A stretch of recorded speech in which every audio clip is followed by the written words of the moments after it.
Ladies and gentlemen, brothers and sisters, fellow Ukrainians, today I speak to you not just as a witness, but as someone whose heart has been torn by betrayal, whose soul has been sharpened by the fires of conflict, and whose spirit refuses to bow to oppression. For months, we lived under the shadow of a looming threat, a shadow cast by an aggressor who sought to erase our identity, our homes, our lives. They came with promises that were nothing but lies, and their weapons carried deceit like a serpent carries venom. I remember the first time the news reached me about their advance, a huge Russian convoy, moving toward Pokrovsk, armored and seemingly unstoppable.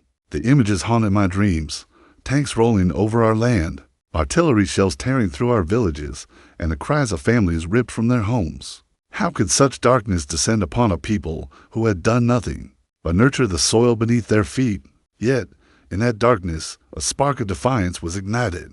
Among us, ordinary men and women, there grew an unyielding determination. Each ambush we planned, each intelligence we gathered, was a testament to the unwavering belief that truth and courage could outshine even the deadliest of lies. And then, it happened. The convoy.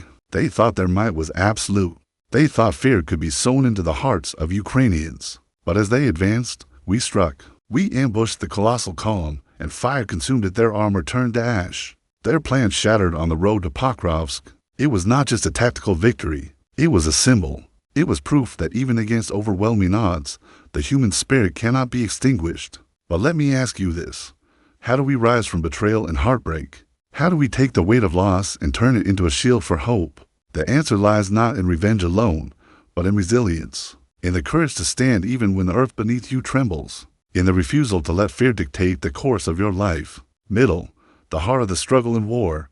There are no scripts, no rehearsals. Betrayal is not a metaphor, it is real. Friends have faltered, allies have wavered, and trust has been tested in the furnace of fire and blood. I, too, have known the sting of treachery, commanders who promised protection yet failed in their duty, neighbors who whispered secrets to the enemy, loved ones who disappeared in the smoke of uncertainty. And yet, amidst this chaos, lessons were carved into my soul. I learned that the true measure of a nation is not the size of its armies, nor the power of its weapons, but the steadfastness of its people. That courage is forged in the crucible of despair, and hope blossoms where despair is deepest. We watched as the Russian convoy, a supposed emblem of invincibility, became our classroom. Each destroyed vehicle, each thwarted maneuver was a lesson in strategy, perseverance, and faith. The fire that engulfed them on that road to Pokrovsk was not just a physical fire. It was a cleansing of doubt, an affirmation that unity and resolve triumph over hubris and aggression. I have seen men weep over lost friends, and women stand taller than towers despite their grief. I have felt despair climb my heart, only to discover that within despair lies the seed of courage. I have walked through towns shattered by war and found laughter, defiance, and love waiting in the eyes of children. Let us remember, every heartbreak teaches us. Every betrayal sharpens us. Every trial strengthens our resolve. And so I ask you again, when the night feels endless, when fear seems omnipresent, when the enemy seems invincible, do we surrender? Or do we rise? Do we become the architects of our destiny? Or do we let history write a tale of shame for us? Ending, triumph, reflection, and motivation, and now, here we stand. The convoy is gone. The threat has been challenged. Our people, though scarred, remain unbroken. The fires of Pokrovsk remind us that victory is not given, it is earned through courage, sacrifice, and an unwavering belief in justice. But victory, my friends, is not the end. It is the beginning. For every challenge we overcome, a greater responsibility emerges to rebuild, to heal, and to lead by example.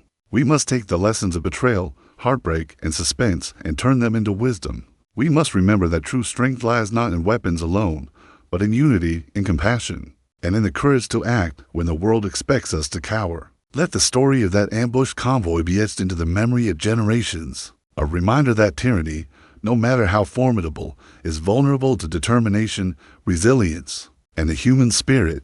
Let it teach us that even in our darkest hours, we possess the power to ignite change. So, I urge you, stand tall, speak the truth, protect the innocent, defend the weak, embrace the lessons of suffering and betrayal, for they are the tools that will forge a brighter tomorrow. And when the world asks, how did Ukraine survive? How did its people endure? We will answer, with courage that refused to break, with hearts that refuse to hate, and with a spirit that would not be silenced. The road ahead will be long, the battles fierce, and the sacrifices many. But remember, the flame we light today is stronger than any darkness. The hope we carry is heavier than any fear. And the unity we build is unshakable, unyielding, and eternal.